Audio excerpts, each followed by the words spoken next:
हम लोग बहुत ही भाग्यशाली हैं कि एक ऐसा स्क्रिप्चर लिखा गया जिसमें कोई लड़ाई झगड़ा नहीं,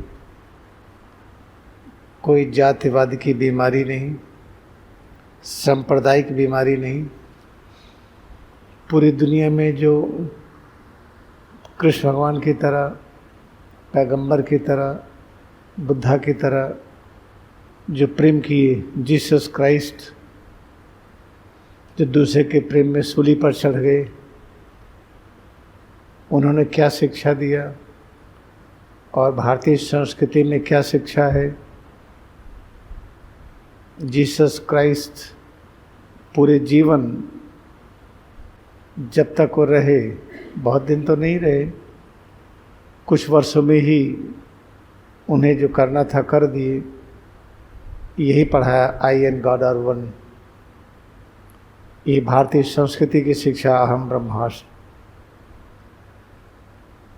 हम लोग बहुत ही भाग्यशाली हैं कि गुरुदेव स्वामी युक्तेश्वर गिरी एक कॉम्पैक्ट स्क्रिप्चर दिए हैं जिसको समझ लेने पर आपको महाभारत, रामायण, रामचरितमानस, बाइबल, कुरान और जितने पैगंबरों ने शिक्षा दिया है सबकी शिक्षा समझ में आ जाती है।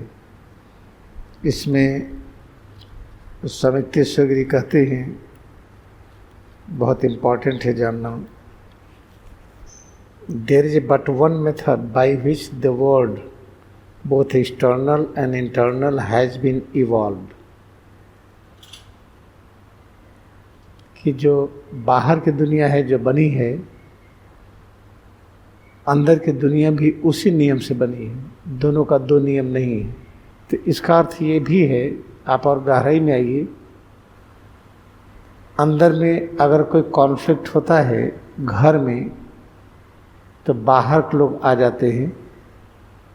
जब बाहर के लोग घर के कॉन्फ्लिक्ट को दूर करने में भाग लेते हैं तो उनका इन्वेजन होता है। जैसे अपने देश में लोग आपस में झगड़ा किए तो मुग़ल आए, मुग़ल और अन्य भारतीय लोग आपस में उलझ गए तो अंग्रेज आए। तो उससे जो कुछ हुआ आपको पता है। ऐसे अपने घर में कोई समस्या हो, बाहर के लोग आए तो कितनी दिक्कतें होती हैं। ऐसे अपने अंदर कोई समस्या हो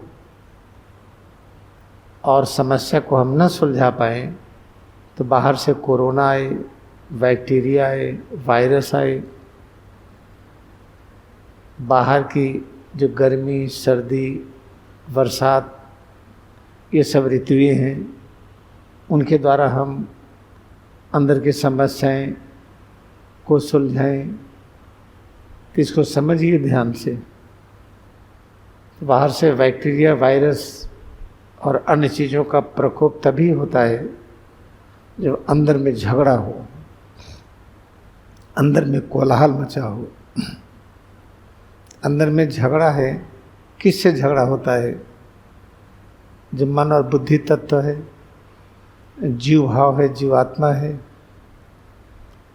इसके अंदर जो अणु परमाणु है, अणु परमाणु का जो एक रचना है, वो अणु परमाणु को बनाया किसने? अपने अंदर जीवात्मा के निर्देश में ही बना। बन जाने के बाद उनका एक गुणधर्म है, उनका एक कैरेक्टरिस्टिक है जिसको डीएनए, आरएनए के द्वारा हम समझते हैं।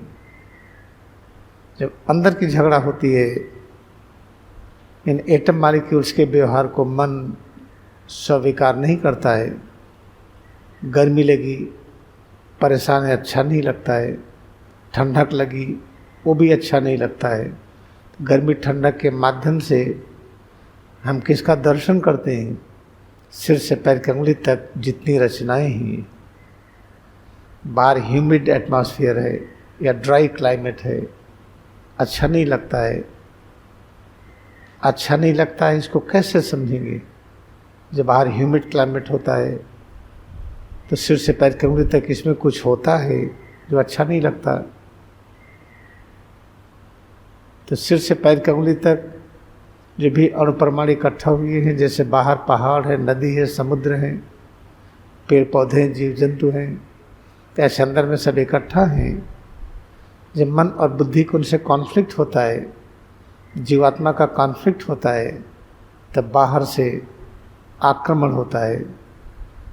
उसी आक्रमण को वायरस अटैक, बैक्टीरिया का अटैक या एलर्जी, मौसम के परिवर्तन की एलर्जी, ये सब होता है।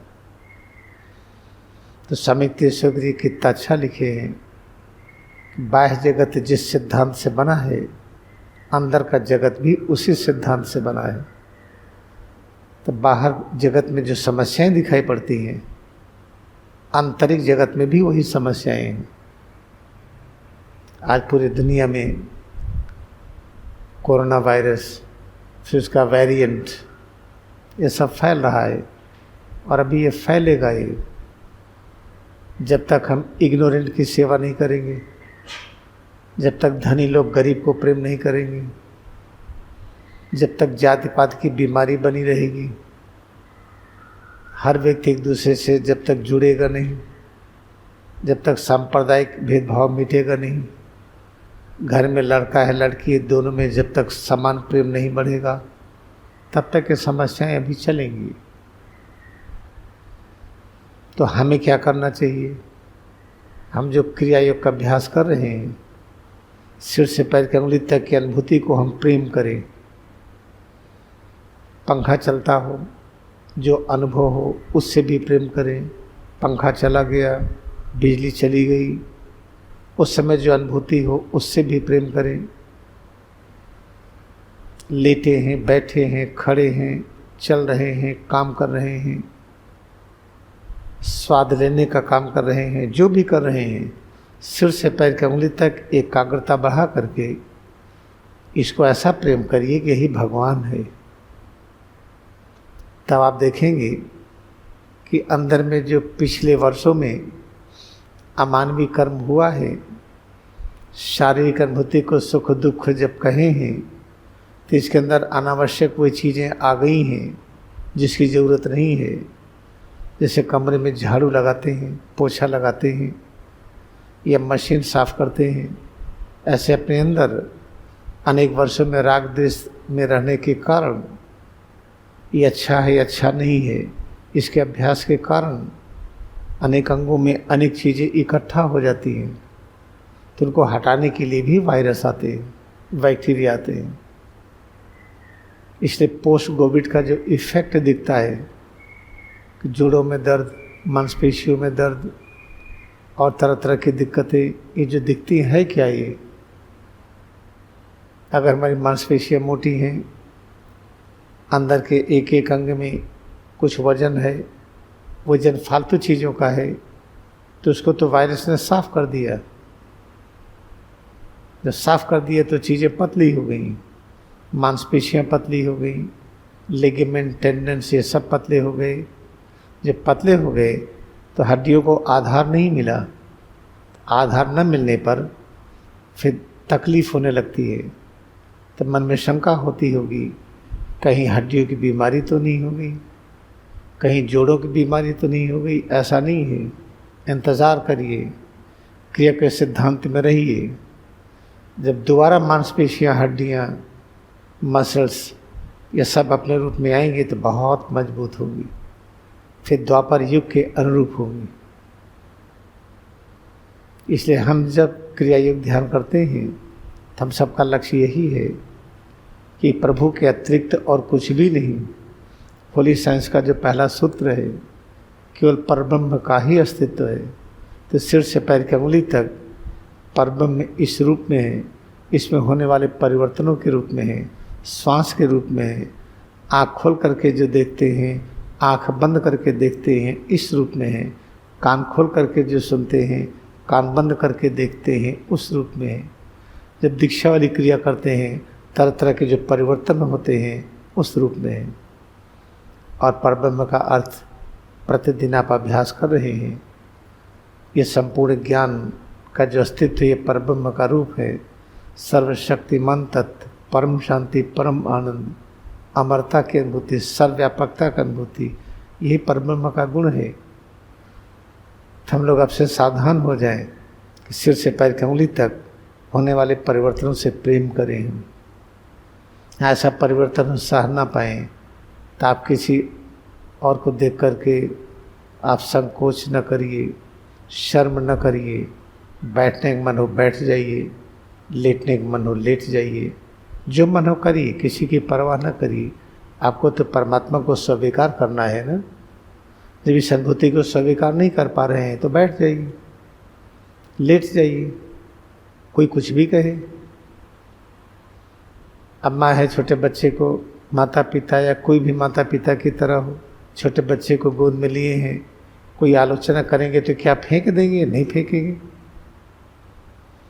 बच्चा लूला लंगड़ा पैदा होता है, पोलियो के साथ पैदा होता है, गूंगा बहरा पैदा होता है, लेकिन उसको फेंका थोड़ी जाता है। बड़े सम्मान प्रेम के साथ जो भी माता पिता की तरह उसको मानते हैं, उसको लिए रहते हैं। तो इसमें कोई संकोच न करिए। सुबह से शाम तक भिन्न भिन्न कार्यों में आप लगे हैं, लगे रहिए। जब देखिए परिवर्तन ऐसा हो रहा है, सह नहीं पाएंगे तो कहीं भूल से दर्द न कर दें, थकावट न कर दें, कहीं अरुचि न पैदा हो, उसके पहले ही आप स्थिति को बदल लीजिए।